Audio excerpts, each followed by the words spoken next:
Well, Election Day in Shelby County, party primaries today. The winners go on to the general election in August.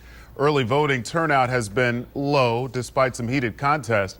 Scott Mattis following today's election this morning. And Scott, I guess we're about an hour from the polls opening, and the turnout, I guess, is going to be part of the talk. Not very high. All right, 6:07, let's go around the Mid-South. Tennessee State Senator Stacey Campfield is under fire again.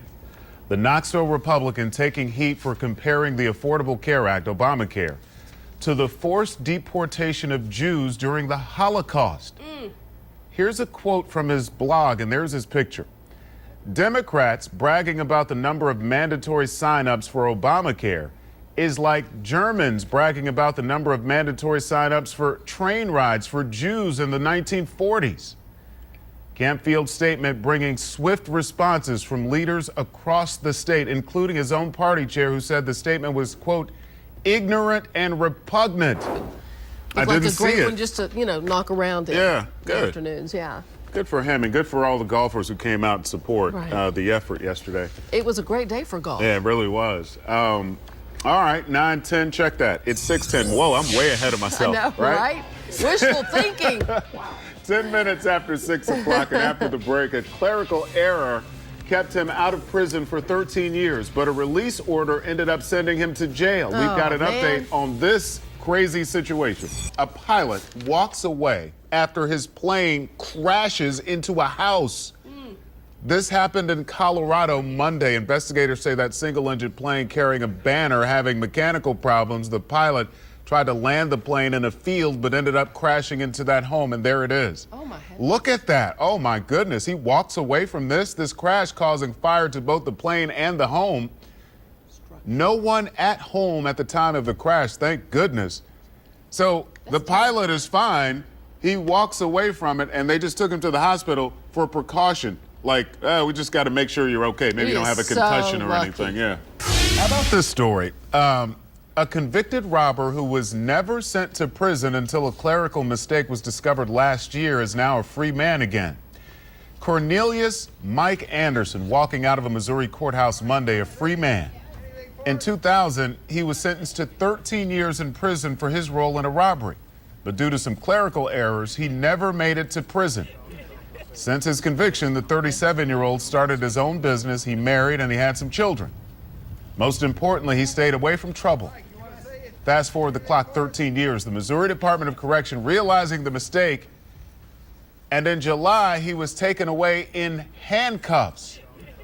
That was last year. So Monday, a judge heard arguments from both sides, ruled that Anderson should be set free. Anderson has been released without any parole restrictions. Good. All right, well, a rare shark is caught off the coast of Key West. Boat Captain Carl Moore says he was fishing for shrimp when he instead reeled in an 18-foot goblin shark. Look at this thing. What is that? It's a goblin shark. Apparently it is. Now, the National Oceanic and Atmospheric Administration says that this is only the second goblin shark ever seen in the Gulf. Look at Not much known about the goblin sharks, except that they live in deep water and they're creepy. Captain Moore says he released the shark after catching it. Ew. The flash from his camera set the squirrel off. No, it wasn't the flash. Way to go, Mom. No. He sensed a weakness and a moment of opportunity. Don't rescue your son. Take pictures of his moment of peril. I have tried to warn the region. I have tried to warn. Document the moment. At 6:33 and first on Fox, it's primary day in Shelby County. Today, people going to go to the polls to select their nominees for some of the county's top positions. The winners of today's election will go on to the general election, which is going to be August 7th. Fox 13 Scott Mattis live with more on what's happening today. Hey, Scott. Now, gas taxes may be on the rise, and Amazon is teaming up with the Tweeter. Those stories and more in today's Morning Business Outlook. All right, and new this morning, a fight between a coach and a referee ends in death. And that referee, who is also a Hinds County, Mississippi deputy, is charged with murder. Police say Joshua Adams and coach Justin Griffin got into a fight over play calls during a game Sunday. Yesterday, the coach died from his head injuries. Adams has been suspended from the force while an internal investigation is underway. Police say a second deputy who was working security at the game also got involved. So far, no charges against him. All right, Scott, well, some voters going to have a chance today to get behind that effort to bring wine to grocery stores in Shelby County. Petition tables going to be set up outside 5 polling locations. To get the wine in grocery stores referendum on the ballot for November, going to need about 23,000 signatures. All right, Trey, well, charges have now been upgraded against a Whitehaven teenager accused of shooting and killing his 10-year-old sister. He's 13 years old. He's now charged with second-degree murder in addition to reckless endangerment with a deadly weapon and tampering with or fabricating evidence. Police say he shot his sister in the head April 21st while they were home alone. She died a few days later. That teen expected in juvie court today. Well, drunk and high, or some might say dumb and dumber. New York police investigating an accident, and they say both drivers are at fault. Look at these two, old Tom and Malcolm. This after one dude called the police and said the other driver sideswiped his car. I don't know which made the call, but both drivers fled, right? So police later found them both. So the guy who sideswiped the car was arrested. He was charged with DUI. And the police say the other driver was high on drugs. That I was clearly moving my way through this pothole region. And he's right about that. He is right. If you have the video and you see the giant pothole and I'm trying to avoid it, come on. Sometimes you just gotta say, well, you know, Right. okay. And fix the potholes too. Yeah, fix the pothole and the officer's gotta let the guy go. You got to let the guy go. Come on. I see that Joey Solopek is launching a one-man fight against the potholes. He just tweeted, "Sick and tired of the right lane of Poplar destroying your car." Retweet. It's a grassroots effort that the bow tie is trying to retweeting. start now. I'm hitting And RT. Poplar is a major artery, as the bow tie Yeah, it's indicated, like through the city. And it's got to be particularly tough. I don't take that route, but, you know, as the traffic starts to pick up, like Right. when we come in, not that crowded. Right. But later in the day, Poplar is like completely busy. My And one of the commute doubles reasons- in time. Right. People fight. They fight to get out of that lane. So there's this constant Right. kind of like apocalypse now road rage going, where you're trying to get in front of each other. It's like Thunderdome. Yeah, and I mean, depending on your driving acuity, there could be a situation. I Right. do have some acuity. All right, first on Fox here at 7:32, a gunman still on the run this morning on the mean streets of Memphis after shooting 3 people in the southwest part of the city. Fox 13's Brooke Thomas live in Westwood with details. Good morning, Brooke. All right, Scott, well, let's check in with Fox 13's Earl Farrell. He's live at a polling location in Midtown. What's it looking like over there, Earl? Now, Yeah. you want to set this up? You know, a couple of weeks ago we were talking about, is cheerleading a sport? Right. And I said absolutely it is. I but say I'm you not- and the bow tie were, I'm not convinced. you're not convinced. But look at Joey. How athletic is he? So He's in Joey- the middle of the pyramid. So Joey Wait was a not minute. convinced as well. But apparently his position has evolved over the years.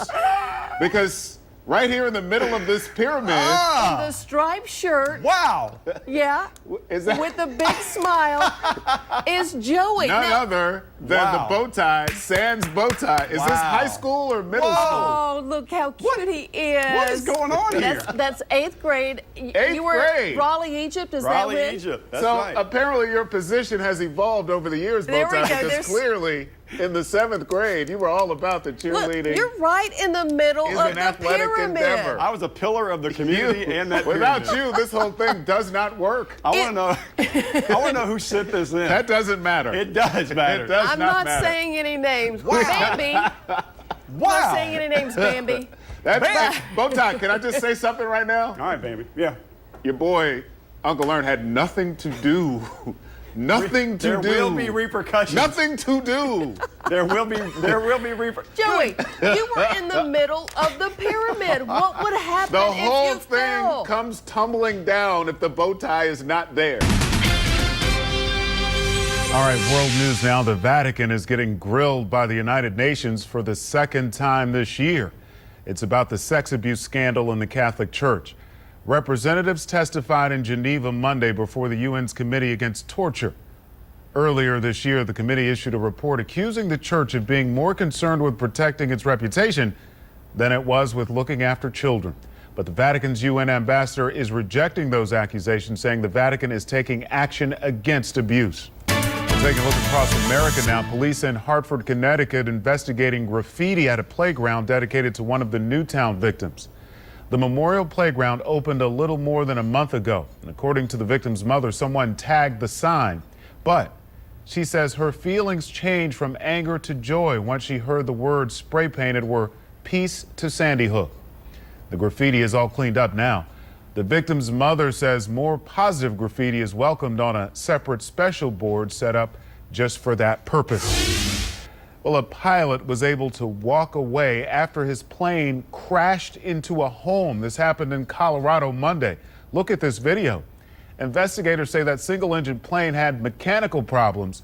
They say the pilot tried to land the plane in a field but ended up crashing into that structure there. My goodness. Crash caused both the plane and the house to catch fire. No one was home at the time of the crash. The pilot taken to the hospital as a precaution, not seriously hurt, amazingly. A traffic jam bringing drivers to a halt outside Oakland, California. The cause? A herd of goats. According to police, roughly 50 goats. It looks like more than that. Roughly 50 goats stumbling onto a highway during rush hour on, so you got to be kidding, that's more than 50 goats. Took about 30 minutes for police to clear the road. The goats used to remove brush along the highway, and now they're on the highway. Wow. All right, Shaun White. He is the latest celebrity to get asked to the prom, but this Olympian went above and beyond for this fan. We're going to tell you who else he brought to the prom with him. It is 8:28 on a Tuesday morning. Joey, is it going to be Tank Top Tuesday or something else?